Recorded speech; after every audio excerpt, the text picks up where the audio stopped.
Open up your books. I'm Vince Reese, Plum Creek Funding. I've been doing mortgages since '91, okay? And I've been in Colorado since 1995. I think I know most of you in here. So I am a mortgage broker. So what that means is that I can not just have to go through one bank. Need a book. Would you mind sharing? Because I'm going to use this. Would you mind? Then I'll give you a book afterwards. That's okay.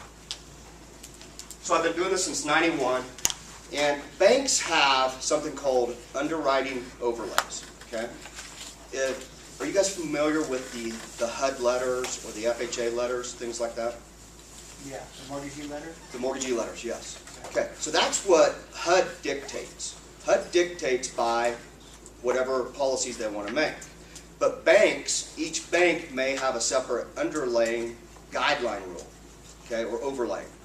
So, like I might work with 15 different banks, but one bank may say, well, if the house has not been owned for more than 90 days, then I'm not going to do the loan. I have some banks that don't care about the 90-day seasoning because they follow the HUD letter to the T. So typically what I do is every person that I meet with has a different situation that may meet some bank's criteria and may not. And so then we decide which bank to take it to. So I do a lot of the STARS programs here. A lot of the, I sponsor them. Also I sponsor some continuing education classes too. Yeah. Get that pen still? Yes. You may. Here you go. Thanks, sorry to interrupt you. No, you're fine. Okay, so based on your guys' experience in the real estate market, what is one thing that you would like to learn or get out of today? Something that you're concerned about, or something that you want to get? Yeah. Is rapid rescore, credit rescoring, is that kind of gone away? You used to be able to do a lot of massaging of people's credits, you know, taking off, paying this collection, not paying this collection, paying down this, paying down that. I mean, can you manipulate the credit like you used to? As far as what I'm seeing that that's not no longer there. I'm just curious, are we going to try to get, I know that I've heard the scoring models have tightened up and you don't get the same bang for the buck type of thing. I'm just trying to see what, you know, that's, a lot of times people give up on someone that, like I know someone that makes good income, but whose credit is just, you know, Okay. Write that down because we're actually going to cover credit. Okay. Okay. And that's one of the things I'd like to cover. So write that down. Remind me when we get to the credit page. Okay. Okay. What else? If somebody has is going FHA with like CHAPA, can they also get 203K money? Okay.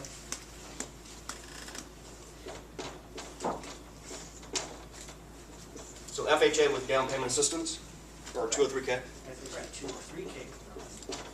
Okay. What else?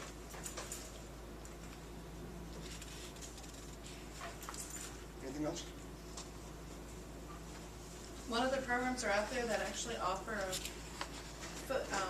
like the 203K where it actually builds the repair into the loan. Okay. So we're going to talk about the 203K a little bit too later. Are there other companies doing that though? Yes. Yes.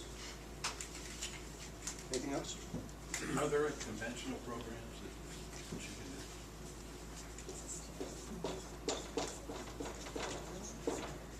do? And just so you know, some of the conventional lending has loosened up as far as down payments and things like that. Okay? So, the first thing we're going to talk about, has anybody had any appraisal issues yet? No? Yes? What have you had? My little condo didn't appraise when we got an offer. Okay. Does everybody, yeah. Well, like on jumbos, do jumbos require 2 appraised jumbo loans? Do they require 2 appraisals now? It's up to the bank. Every bank will have a different layer of underwriting. Typically, yes. Depends on how big it is. Mm-hmm. So what's the highest LTV on a jumbo loan? What's the owner occupied, you know, full On a jumbo is going to be 80, but typically what we'll do is we'll structure that because we have second mortgages that will go up to 95 if the borrower qualifies. So what I try to do usually is get them out of the jumbo pricing and get them down to, usually tied in with 2 mortgages, because the jumbo rates are so high. Does everybody know what a jumbo loan is? Let's start there. Are jumbo loans underwritten much harder than if you do conforming in second? Yes. So Yes. there are second purchase money loans out there, Yes, right? there is. Really? What is a jumbo now? It's Anything over 417. 417. 417 is where it's been. Now, it's stipulated by counties because every Fannie Mae and FHA also has the high balance loans now, okay? Which means, depending on what county it is in, will stipulate how high you can go with that loan amount, okay? What But about yeah, USDA loans? USDA is back, okay? It popped up on Yes, some of my rate sheets last week, okay? And that's a great program too. So, if you have questions on the USDA, you can email me. I'll make sure everybody gets my card, okay? But USD is wonderful because there's no money down on it. And a lot of the places like Elizabeth, Kiowa, those areas qualify for the USDA. So there's no money down, even if they're in the town of Kiowa. What about Bailey and Conifer, are those considered? I don't think so, but I'd have to I look. think they may be. Do you? 25,000 population, I think, is where it's at. I think We can check on it. Yeah. What's the maximum acreage now? Is it 5 or is it 2 or what? Technically, there's not one. Conventional. Technically, there's not one. But what they're going to do is only give credit for the house and 10 acres. Rural property? Yes. So they're only going to get credit for the house and 10 acres. They're not going to give you the full value of the other acreage. Now, if there's cattle on it, or if there's anything that shows that it could be a working farm, okay, then it's going to get kicked out. So if they have anything on their taxes anymore that shows farm income or ranch income or anything like that, they're going to kick you out. But if Nobody they will. sold a business, would they still kick it out? Just hypothetically? They could. It's going to be up to the underwriter. If you can prove there's no more cattle on it and they've dissolved that business, possibly. Okay? Yes. they make any exceptions in Colorado for the 35 and 40 acre minimum parcel requirements in Kiowa County and Weld County and places like that? Because you can't, other than some old properties, you can't buy a parcel that's non-conforming unless it was prior to 1972. Well, I don't know if I understand your question. Well, I buy a house out there in Kiowa and it's on 40 acres because Kiowa County requires 40 acres. Right? Does USDA I'm gonna use the make house. any difference in the house in 10 acres? I mean, what do you do with the other value on the 30 acres that you can't include? When you're going with Because it's a conforming, requirement of Colorado or a requirement of the county that that's the minimum lot size. when I go conforming, I'm just going to use the house and the 10 acres. But on a USDA? On the USDA, I can find out.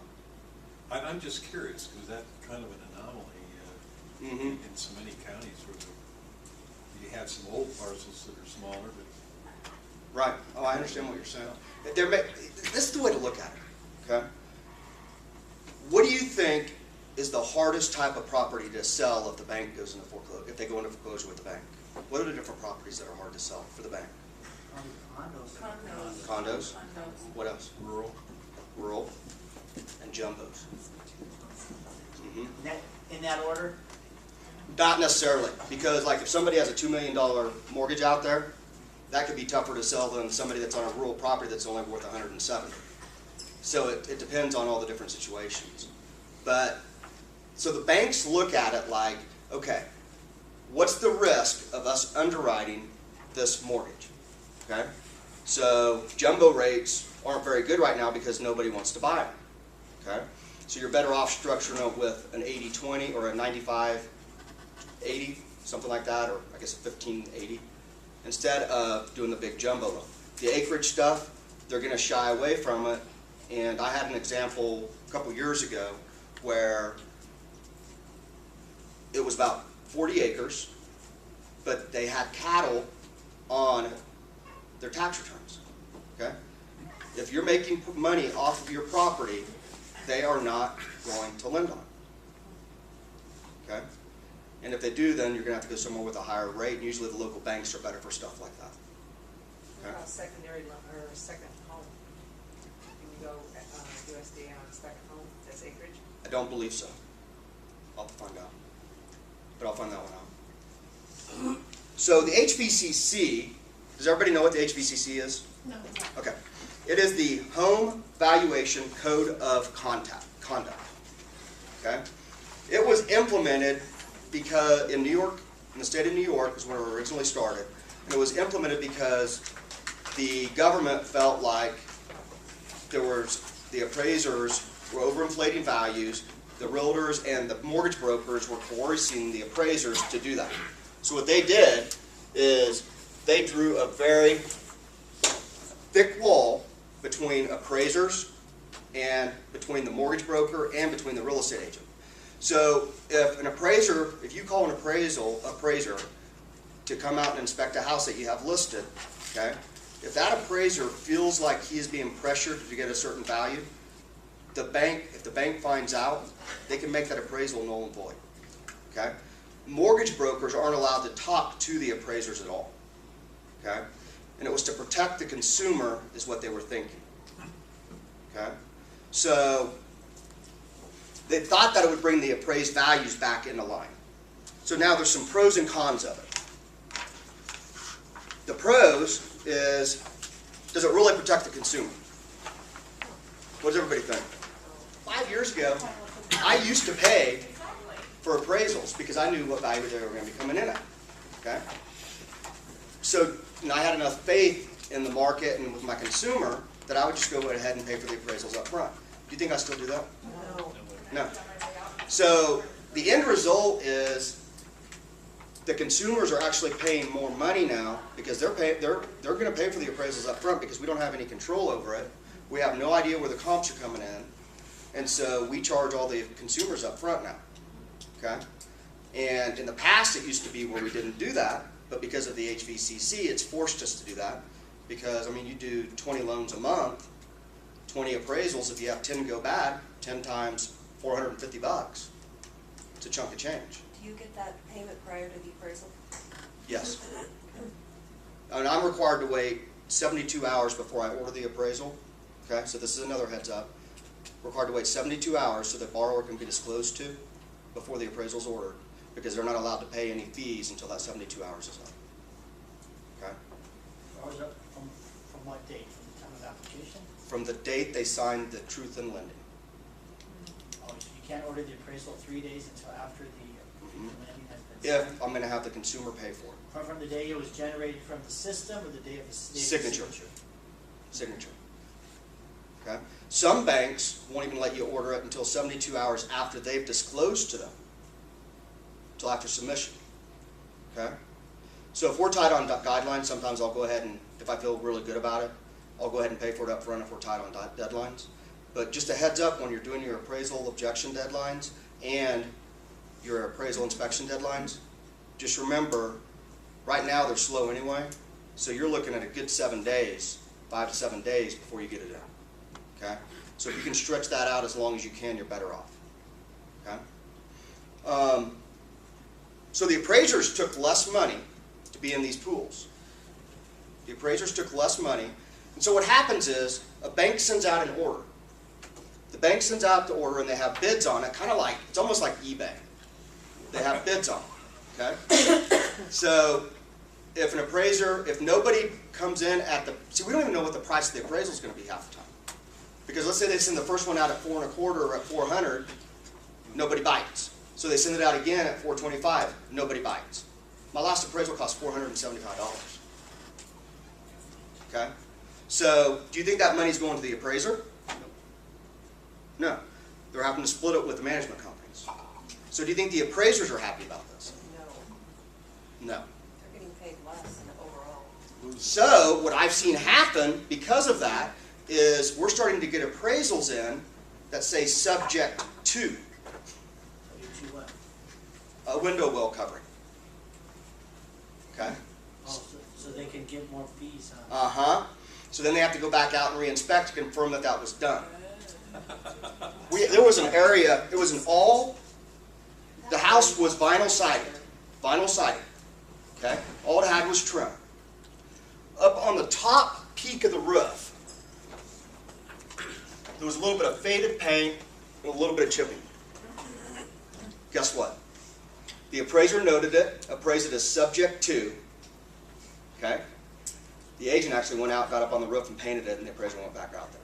But he got his extra $150 trip fee out of Is that what it is now? it. Who knows? So they really appeal, because they're allowed to do that appraisal now, right? Mm-hmm. And the consumer pays that. Mhm. Oh, that really protects the consumer. Yes. Oh, Right, Andy absolutely. Cuomo, selling my low for. Okay? So when you're looking at houses, whether you're putting offers on them or if you're listing them, these appraisers are out to save their own necks.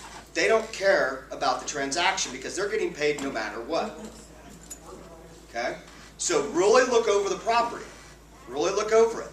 Make sure that if there is any slightly chipping paint or whatever, any loose wires hanging, stuff like that, make sure that you get it fixed before the appraisal comes out. Appraiser comes out. And the thing is, they say, do you think an FHA appraisal is easier than a conventional appraisal? Easier? No. Okay, you know how some houses you'll see listed in the MLS, they won't accept FHA, but they'll accept conventional? Right. Okay, I called the agent up on this, the listing agent, and I'm like, you say to qualify for conventional, well, I want to qualify for FHA, well, it needs too much work. And I'm like, well, you don't think an appraiser is going to go out there on a conventional loan and still pick that out? Well, we meant hard money conventional. Hard money. Hard money, conventional, is No such that a thing. conflict in terms? Yeah, it is. So when you're looking at these listings, just because it says it qualifies for conventional, look at the property before you spend any more money on it. Because then we may have to go with a 203K or something like that, but we need to know that in advance.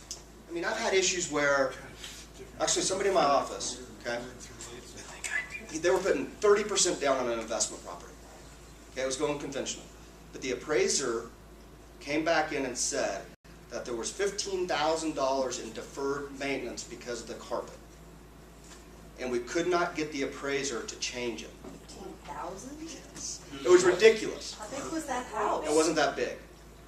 They have carpet on the But wall? that's what I'm saying. So if you go in there and you see any minor issues, try to be thinking about 10 steps ahead of that appraiser. Okay? We have to be thinking ahead. And I know like on some of the Fannie Mae owned, some of the bank owned, so forth, you're not supposed to go out there and do anything. Okay? Then we just need to be straight up. We're going with the 203K or the Fannie Rehab. Okay? There's just no ifs, ands about it. Yeah. Is the Fannie Rehab, the same thing as the home path renovation mortgage? Yep, that's what it is. So you do the Fannie Mae Mhm. home renovation mortgage? Yes. So what's, just briefly, what's the, I guess, the advantage of doing, is there an advantage of doing that as opposed to a 203K? Here's the advantage. Fannie Mae Home Path doesn't have mortgage insurance. So there's less cost, so it's cheaper. No. They get you in the rate and the cost to do the loan because there's no mortgage insurance. Is it faster closing or? is No. it- Okay. It's the so same. Just one. Is it, let me ask you some more questions. So it's not a faster closing, it's higher rate. What about, the process of, the actual rehab? Is that? We're going to go through the process of rehab on bids and stuff like that. So write that one down too. Okay. Okay? Because I've ran into some issues on that with contractors. Okay? So here's the way to, I wasn't going to get into this today, but we might as well. So, but the Fannie Mae rehab, or Fannie Mae home path, the basic Fannie Mae home path, don't have to, doesn't require an appraisal at all. Does not require appraisal. Okay? So look at it like this. Let's say, when I'm looking at a rate sheet, have you guys ever looked at a rate sheet? Okay. All right. So if I'm looking at a rate sheet, let's say that 4.625 today is paying 1% yield spread. Okay? So when I sell the loan, I make that 1%. Okay? When I sell the loan, I'm making that 1%. Let's say that 5% today is paying 3% yield spread. Okay? Well, on the Fannie Home Path, you come back over to here, and if you only put 3% down, Fannie's going to charge 3.5 points to get that loan. Okay? Plus, they're going to get you for your FICO score. My price went out the other day, putting 5% down, it was costing 5 points to get the loan. Wow. Holy Jesus. At what rate? There wasn't enough rate on the rate sheet. But but here's the advantage I know about Fannie Mae home packs. The properties are not as beat down like HUD homes are. They're much better, well, the ones I've seen. I've seen some that are terrible. The ones I've seen, the Fannie Mae owned, for the Fannie Mae home pack, they're in much more, the ones I've seen have been conditioned. You're better off doing a 203K in my opinion. What? A 203K in my opinion. On this one, it's just like, you would only need, I mean, literally paint and carpet, and it was pretty much, that was it. Okay. If you really wanted to shampoo the carpet, you could. If that's all it needs, then they're gonna, do they even need to do the rehab? So, okay, so I'm just saying, yeah, I'm just kind of wondering, so then FHA would probably, just a regular FHA would be better, right? If the Than- appraisal than the pass? home pack. Mhm. Because the fact that the rate will be better, even though there is, what's the DTI in the home pack? Is there front and back? That's another thing. What's that? On the Fannie stuff, you need to keep that back end ratio at 45. We might get approvals up to 47, pardon? Does that go through automated underwriting, the home Uh-huh. pack, just like any other conventional Yep. loan? Is it only DU only, or is it LP or both? You do the Fannie Mae home You know what, I don't know, because we use DU. I would guess I'm gonna guess it's both though. pack? Okay. Okay. I'm gonna guess that it's both. But, like, I have one where they're gonna put 5% down, owner occupied, and you know what, they don't have to have an appraisal done, or it's an investment property actually, but it's still only gonna put their 10% down on it, or rather, they're actually gonna put 25% down on it. But there was some chipping paint, and so it's like, all right, we're gonna take this Fannie home pass. So what we do is we just analyze which way is gonna be better for the consumer. Okay? Because in some cases it may be better to do the 203K, in some cases it may be better just to go straight FHA. But as far as doing the Fannie home path, it's gonna cost that consumer more in the rate and in the fees typically to get it done, because Fannie Mae has hits all the way to 740 on the credit score. Uh-huh. If you're not over a 740, they're gonna hit you. So that's why typically, to save the consumer more money, I would advise them to go with an FHA. Okay, or a 203K. Not only that, but if you take a conventional, the conventional appraisals are still gonna be just as difficult as the FHA appraisals. There is really no guideline, or it's like, well, we think a conventional appraisal is gonna be much easier than an FHA. That's incorrect. These appraisers are gonna pick it apart no matter what if there's damage. So it doesn't matter. So don't think you're in smooth sailing if you're gonna go conventional versus FHA.